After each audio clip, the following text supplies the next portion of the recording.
이 영상이 끝날 때쯤이면 아마 여러분은 이렇게 생각하게 되실 겁니다. 나는 지금까지 너무 힘들게 돌아가고 있었구나. 많은 분들이 이렇게 생각합니다. 나는 밥도 줄였고, 단 것도 거의 끊었고, 하루에 1시간씩 운동도 하는데 왜 혈당이 더 올라갈까? 어떤 분은 이렇게까지 생각합니다. 이제는 먹는 게 무섭다. 여러분, 그 두려움 충분히 이해합니다. 하지만 분명히 말씀드릴 수 있습니다. 그건 여러분의 잘못이 아닙니다. 방법이 잘못되었을 가능성이 훨씬 큽니다. 이건 의지의 문제가 아니라 방향의 문제입니다. 오늘 이 영상은 단순한 건강 정보가 아닙니다. 여러분의 삶을 다시 회복시키는 방향에 대한 이야기입니다. 특히 한국인에게 나타나는 당뇨는 우리가 흔히 알고 있는 방식으로는 풀리지 않는 경우가 많습니다. 그래서 끝까지 들으셔야 합니다. 이 영상이 여러분의 삶을 바꿀 마지막 기회가 될 수도 있기 때문입니다. 수많은 연구를 분석해보면 한국인의 당뇨는 단순히 많이 먹어서 생긴 문제가 아닙니다. 보고된 바에 따르면 같은 체격, 같은 나이의 사람들을 비교했을 때 한국인은 췌장의 크기가 더 작고 기능 또한 더 떨어지는 경향이 확인되었습니다. 이 결과는 많은 것을 의미합니다. 우리는 이미 출발선이 다르다는 것입니다. 서양인은 인슐린은 충분히 나오지만 몸이 반응하지 않는 경우가 많습니다. 하지만 한국인은 아예 인슐린 자체가 부족한 경우가 많습니다. 그래서 이런 일이 벌어집니다. 덜 먹고 더 움직이는데도 혈당이 떨어지지 않습니다. 오히려 체중만 줄어들고 몸은 점점 더 약해집니다. 실제로 연구를 보면 당뇨 환자의 절반은 비만이 아닙니다. 그리고 비만이더라도 대부분은 심한 비만이 아니라 가벼운 수준입니다. 이 말은 무엇일까요? 살만 빼면 해결된다는 접근은 절반의 사람에게는 맞지 않는다는 뜻입니다.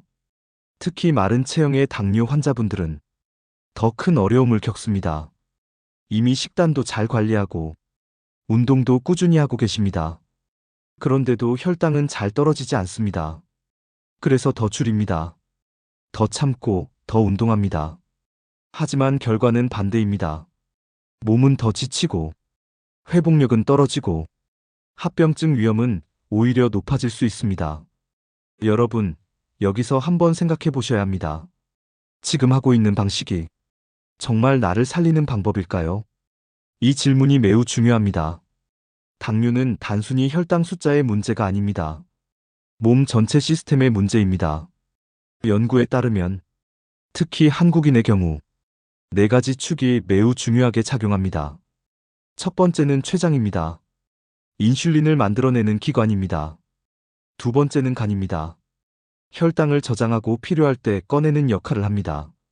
세 번째는 소화기관입니다. 음식을 분해하고 흡수하는 곳입니다. 네 번째는 심장과 스트레스입니다. 몸의 리듬과 호르몬 균형을 조절합니다. 이 4가지가 균형을 이루어야 혈당이 안정됩니다. 그런데 대부분의 분들은 한 가지만 붙잡고 계십니다. 바로 음식량입니다. 덜 먹으면 해결될 거라고 믿습니다. 하지만 연구 결과는 분명합니다. 특히 탄수화물을 극단적으로 줄이면 췌장은 일을 덜 하게 됩니다. 처음에는 혈당이 좋아지는 것처럼 보일 수 있습니다. 하지만 시간이 지나면 인슐린 분비 자체가 줄어들 수 있습니다. 이건 매우 중요한 포인트입니다. 몸은 사용하지 않으면 기능이 떨어집니다. 근육도 쓰지 않으면 줄어들듯이 췌장도 마찬가지입니다. 그래서 중요한 것은 완전히 끊는 것이 아니라 올바르게 사용하는 것입니다. 이제부터가 핵심입니다. 무엇을 바꿔야 할까요? 수많은 연구와 사례를 종합하면 3가지 습관으로 정리됩니다. 첫 번째, 간식을 끊는 것입니다. 많은 분들이 밥은 줄이면서 간식은 유지합니다. 하지만 췌장 입장에서는 이건 계속 일하는 상태입니다. 밥 먹고 또 간식, 또 밥 먹고 또 간식. 이렇게 되면 췌장은 쉴 틈이 없습니다. 여러분도 쉬지 않고 일하면 결국 지치게 됩니다. 장기도 똑같습니다. 그래서 회복을 위해서는 휴식 시간을 만들어줘야 합니다. 식사와 식사 사이에 아무것도 먹지 않는 시간. 이게 췌장을 살리는 시작입니다. 두 번째는 저녁 식사 이후 공복을 유지하는 것입니다. 최소 3시간. 물 외에는 아무것도 드시지 않는 것이 중요합니다. 이 시간 동안 소화기관은 비워지고 몸은 회복 모드로 들어갑니다. 만약 위에 음식이 남아있는 상태로 잠들면 몸은 계속 일을 해야 합니다. 뇌도 함께 쉬지 못합니다. 그래서 깊은 잠이 깨지고 다음날 피로가 쌓입니다.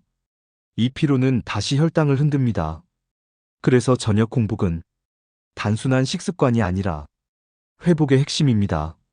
세 번째는 탄수화물을 완전히 끊지 않는 것입니다. 여기서 중요한 건 종류입니다.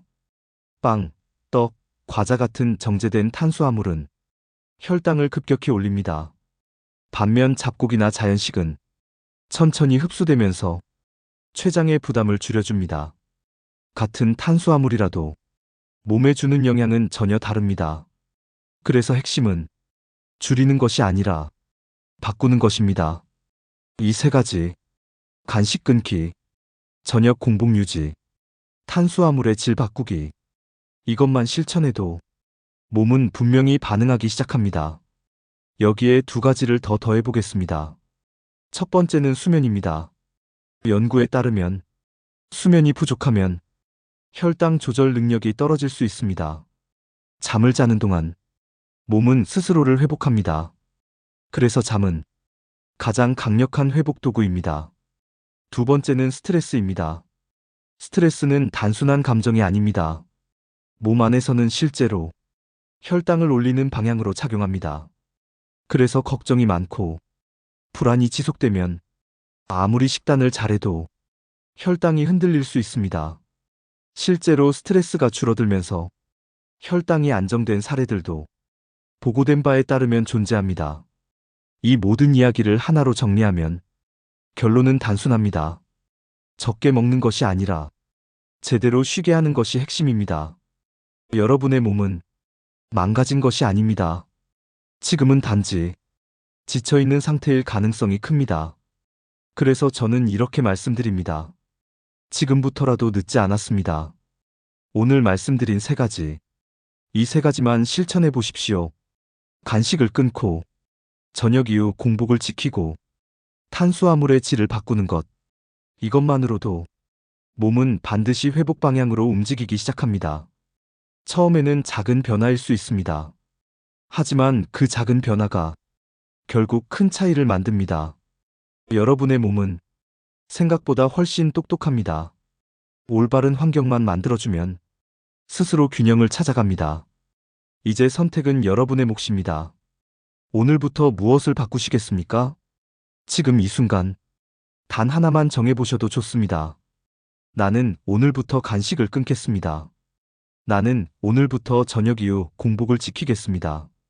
이렇게 마음속으로라도 선언해 보십시오. 그리고 가능하다면 직접 말로 꺼내 보십시오. 그 작은 결심이 여러분의 몸을 바꾸는 시작이 될 수 있습니다. 이 영상이 여러분의 회복의 출발점이 되기를 바랍니다.